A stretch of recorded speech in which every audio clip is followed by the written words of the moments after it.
Like most controversies these days, the outcry over trauma dumping started with a viral TikTok. A therapist overlaid an image of herself with the words, "When a client wants to trauma dump," the first session paired with a caption that read, "Not happening on my watch ever again." The therapist, who's since deleted the TikTok account where she posted the snippet in October, gained attention for all the wrong reasons. Mental health professionals were aghast at the seeming callousness of someone trained to hear traumatic experiences and support the person sharing them. Other commenters wondered who to confide in if not a therapist.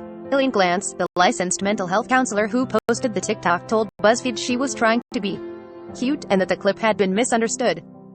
In general, trauma dumping refers to oversharing, typically of distressing experiences, with people who haven't agreed to or aren't prepared to have that conversation. Though the term trauma dumping isn't new, the incident revived a debate over how, when, and to whom people should reveal the hardest moments of their lives, like enduring sexual assault or parental abandonment or abuse, or surviving a mass shooting.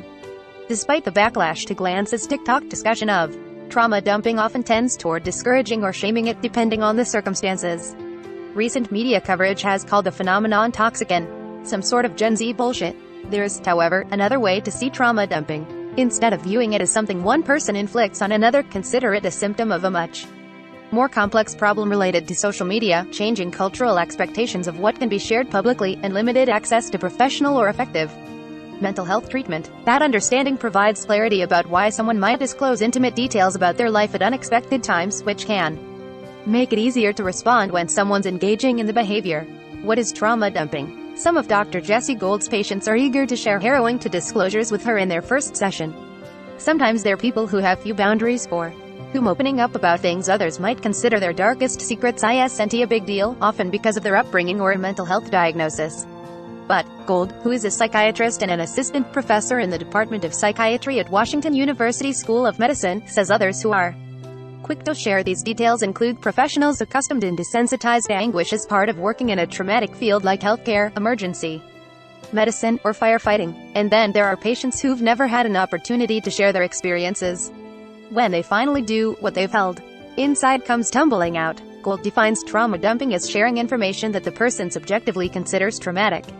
This event or experience impacted their life in a significant way. To dump it means to share it immediately, without necessarily knowing whether the listener can absorb the anecdotes or feelings, and perhaps don't say it all at once. On Twitter, where she has nearly 37,000 followers, Gold often finds herself on the other end of such confessions via posts and direct messages. These can be harder to receive than information shared by her clients, in a setting where she's a consenting listener. She tries to reply to everyone who reaches out, but some messages leave her shaken, like comments from strangers about self-harm. Gold is also on Instagram, where she receives similar messages. "I actually don't think it's bad for people to see me as somebody they can talk to about stuff," says Gold, who hopes that her accessibility makes psychiatrists seem approachable to the average person. "I definitely will reply with resources. I am not going to leave somebody in a lurch, but it's a hard thing sometimes for sure to be in that position. You don't want someone to be left alone." Gold's nuanced empathy for both the person who's compelled to share sensitive information and the receiver is a helpful approach. Why do people trauma dump?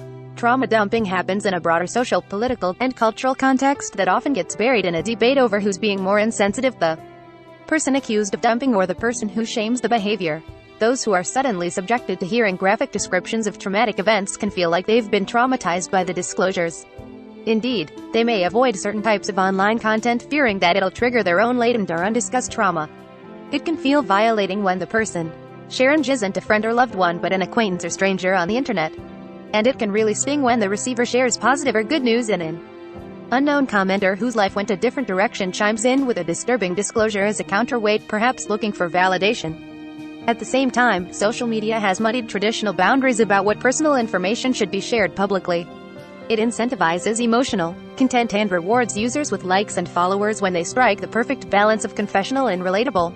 Social media also offers the promise of sympathy and solidarity. When a radically vulnerable post or comment is seen favorably, it can elicit a wave of supportive comments. This has been evident in the #MeToo campaign, which sparked a movement of trauma disclosure online. 4 years after #MeToo took off on Twitter, it should be no surprise when people bare their souls on the internet in their search for compassion or community. It's helpful to have a place to have open discussions and normalized conversations so that people feel less alone. As social media takes the friction and some of the risk out of disclosing trauma, messaging about mental health stigma encourages people to reject outdated conventions about staying silent when it comes to their feelings. This critical work invites people to seek help when they need it but doesn't exactly lay out new standards for when and how to share trauma. It's helpful to have a place to have open discussions and normalize conversations so that people feel less alone, says Gold. That part of social media is great, but the fact that you're projecting information to actual strangers, a lot of the time, does make it hard. That's because bystanders may not know how to respond well or helpfully to disclosures of trauma.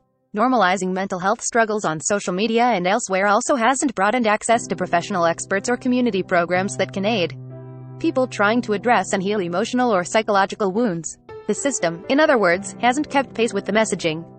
People who are finally ready to disclose a traumatic experience might lack insurance coverage for therapy or have trouble finding a therapist. They may not have an accessible or appropriate support in other settings, like school or work. It makes sense that they'd turn to the internet instead, but they may not perceive sharing as an act of trauma dumping and end up devastated when they're ignored or become the object of scorn as the recipient and onlookers criticize their behavior. Changing the trauma dumping narrative. People need to take sides in the trauma dumping debate. Rather than buying into an us versus them approach, anyone can look for opportunities to make different, empathetic choices. For someone inclined to share unsolicited personal details online, Gold recommends pausing and assessing what they're hoping to gain. Those aiming for attention or more followers on social media should reflect on that motivation. Gold says ideally someone in that position could talk to a friend or therapist about that urge and the reasoning behind it.